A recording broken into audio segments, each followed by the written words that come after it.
सबसे पहले जो ज़रूरी बात है, ओक्टा एफएक्स पे अगर आपने आईडी नहीं बनाई है तो आईडी बना लीजिए। लिंक डिस्क्रिप्शन में दिया हुआ है।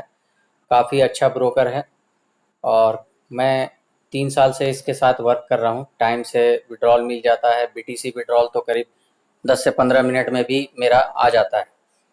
तो लिंक डिस्क्रिप्शन में दिया हुआ है। और कहना ये चाहूँगा कि अगर आपके अकाउंट वेरीफाई नहीं है तो अकाउंट वेरिफिकेशन के लिए भी ऑलरेडी वीडियो मैंने डाला हुआ है।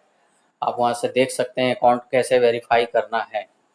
और फिर इसके अलावा मेटा ट्रेडर अकाउंट कैसे बनाते हैं, वो सारी चीज़ इन्फॉर्मेशन दी हुई है हमारे यूट्यूब चैनल पे, आप चेक कर सकते हैं। तो सबसे पहले यहाँ पे जैसा मैंने बताया कि अकाउंट वेरिफिकेशन कर लेना है। अकाउंट वेरिफिकेशन करने के बाद ही आप विड्रॉल कर पाएंगे। तो अदरवाइज़ आपको क्या होगा, फिर बीटीसी वगैरह में विड्रॉल आपको चाहिए तो बीटीसी में विड्रॉल हो जाता है, लेकिन आईएनआर में विड्रॉल के लिए वेरिफिकेशन ज़रूरत पड़ेगी। तो ओक्टा एफएक्स ऐप मैंने इंस्टॉल किया हुआ है और मैंने यहाँ पे लॉगिन भी कर लिया है। अब लॉगिन करने के बाद यहाँ पे आपको करना ये है कि सबसे पहले जाना है इंटरनल ट्रांसफ़र में। फिर से चलता हूँ, थोड़ा जल्दी हो गया। तो यहाँ पे देखिए इंटरनल ट्रांसफ़र ये ऑप्शन है, इसको क्लिक करना है। और क्लिक करने के बाद आप ये देखिए कि फ्रॉम लिख करके आ रहा है। फ्रॉम में आप जब देखेंगे तो इस पे क्लिक करेंगे तो ये बता रहा है कि वॉलेट बैलेंस 10.59। ठीक है। तो अगर वॉलेट बैलेंस यहाँ पे लिख करके आ रहा है 10.59, तो वॉलेट बैलेंस में अगर आपका बैलेंस है तो फिर इंटरनल ट्रांसफ़र में जाने की ज़रूरत नहीं पड़ेगी। लेकिन एक बार इंटरनल ट्रांसफ़र में आके आपको ये चीज़ कंफर्म कर लेना है कि मेरा जो बैलेंस है वो वॉलेट में है या फिर ट्रेडिंग अकाउंट में है। देखिए ट्रेडिंग अकाउंट में आप जब ट्रेड करते हैं ना तो उस ट्रेडिंग अकाउंट से थोड़ा सा दिक्कत आता है विड्रॉल करने में। आप पहले वॉलेट बैलेंस में उसको ट्रांसफ़र कर लें।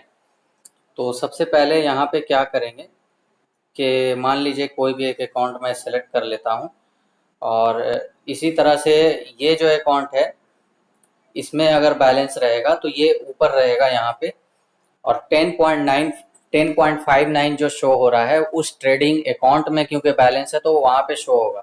तो आपको करना ये है कि नीचे के साइड, जैसे कि मैं अभी करके आपको बता दे रहा हूँ, मुझे इस अकाउंट में ट्रांसफ़र करना है $10। ठीक है। और यहाँ पे सॉरी इंटरनल ट्रांसफ़र पे मैं फिर जा रहा हूँ और मुझे करना है $10 ट्रांसफ़र। डन कर दिया मैंने, सबमिट रिक्वेस्ट कर दिया और फिर यहाँ से कंफर्म दबाएंगे। देखिए तो होता ये है नॉर्मली कि इंटरनल ट्रांसफ़र में जब आप जाएंगे तो आपको ये क्या शो होगा। इंटरनल ट्रांसफ़र में आप ये देखेंगे कि आपके अकाउंट में, ट्रेडिंग अकाउंट में जो बैलेंस है वो वॉलेट यहाँ पे शो होगा। तो आपको करना ये है कि जिस ट्रेडिंग अकाउंट में आपका बैलेंस है उसको यहाँ से सेलेक्ट कर लीजिए। ठीक है। इसके बाद यहाँ पे नीचे वाले ऑप्शन में वॉलेट बैलेंस पे जाना है। ये देखिए वॉलेट बैलेंस पे जाना है और जाने के बाद आपको जो भी ट्रेडिंग अकाउंट से निकालना है वो आपको अमाउंट डाल देना है। इसके बाद ओक्टा एफएक्स का जो पिन है वो डाल देना है और यहाँ पे देखिए कन्फर्म ऑप्शन आ रहा है, कन्फर्म दबा देना है। कन्फर्म दबाने के बाद वापस आप देखेंगे कि वॉलेट ऑप्शन पे अगर मैं जाता हूँ तो मेरा वॉलेट बैलेंस 10.59 शो हो रहा है। तो नेचुरली होता ये है कि बहुत सारे लोग जब विड्रॉल करते हैं, यूज़र जो भी विड्रॉल कर रहे हैं तो वो देख रहे हैं कि मेरे वॉलेट में बैलेंस है ही नहीं। तो बैलेंस रहेगा कहाँ, आप ट्रेडिंग अकाउंट में पहले से ट्रांसफ़र कर चुके हैं तो फिर कैसे विड्रॉल होगा। तो इसलिए सबसे पहले आपके ट्रेडिंग अकाउंट से बैलेंस को वॉलेट में ट्रांसफ़र कर लीजिए जिस तरह से मैंने अभी किया है।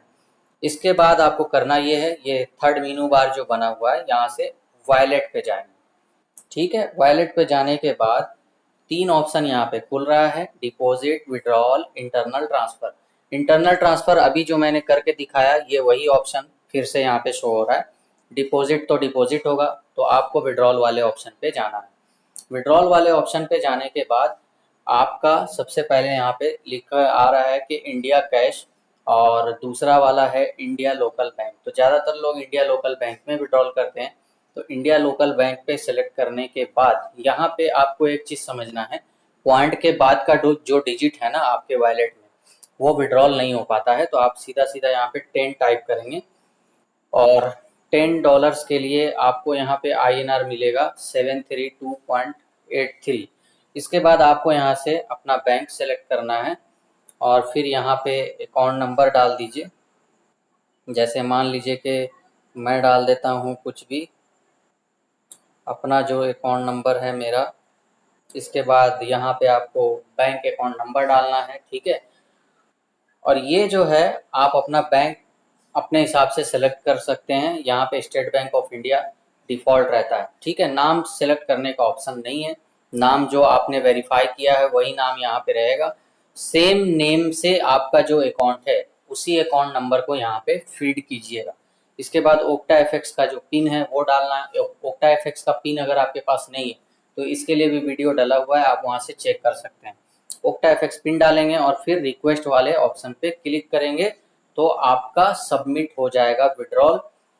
लेकिन उससे पहले एक स्टेप और रहेगा कंफर्म करने का। जब आप यहाँ पे रिक्वेस्ट क्लिक करेंगे, इस वाले ऑप्शन पे जब आप क्लिक करेंगे तो फिर आपको एक ऑप्शन और खुल के आएगा सबमिट का, ठीक है। उसमें क्या है, आप कंफर्म अकाउंट नंबर एक बार देख लीजिए कि आपने जो डाला है वो सही है या गलत है। इसके बाद जैसे ही आप सबमिट कर देते हैं, चेक करने के बाद, रीचेक करने के बाद, तो फिर आपका 2 से 3 घंटे में विड्रॉल उसी बैंक खाते में आ जाता है जो बैंक खाता आप यहाँ पे डालेंगे। तो ये रहा पूरा विड्रॉल का प्रोसेस। और इसके अलावा अगर कोई सवाल हो तो हमें कमेंट बॉक्स में ज़रूर लिखें। मिलते हैं नेक्स्ट वीडियो में नई स्ट्रैटेजी के साथ। Okay, thanks.